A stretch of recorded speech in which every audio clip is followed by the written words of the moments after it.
For this warm-up, you're going to perform 10 push-ups, 20 squats, and 30 jumping jacks. Your push-ups can, of course, be done down on your knees. Regardless, I want you to keep a nice tight body line.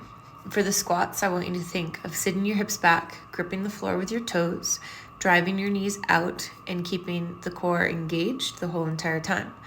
For your jumping jacks, try to have nice, quick feet, be springy, and have fun with them. Kneeling get up to skip. For this, I want you to think of having external rotation, loading your hips, keeping the spine in a relatively neutral position, and then having a very powerful knee drive to help facilitate that skipping motion. You're going to try to do all your reps on one side before you switch over to the other side. You also want to try to stay as centered as possible, so keep the core braced so that you have better balance. Burpee to rollback.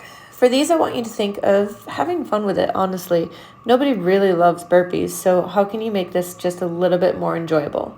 See if you can have smooth transitions from the two moves in between them, and also try to be really light on your feet. Try to keep the neck nice and long, and again, have fun with it. Be light, be free, be playful. Oblique V-up. For this movement, I want you to think of exhaling as you start that sit-up. So as you exhale, you're pulling your core in, letting out all of the air, getting your core nice and small. If you can't reach for your feet because of tight hamstrings, you can always do this in a tuck position.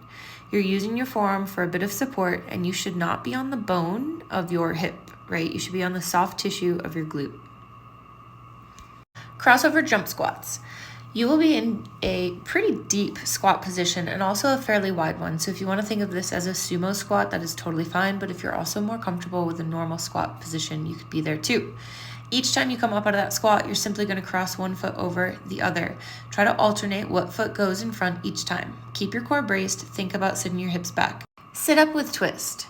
For these, I want you to really focus on starting your exhale before you start that sit up. The reason being is that can help you contract your core in the proper fashion, making it the most efficient contraction that you have. So you're exhaling on your way up. Once you've started to remove the back from the floor, you can start your twist. Try to keep the spine nice and long. Keep the shoulders down the back. Try to finish with a bit of an open chest, not shown right there.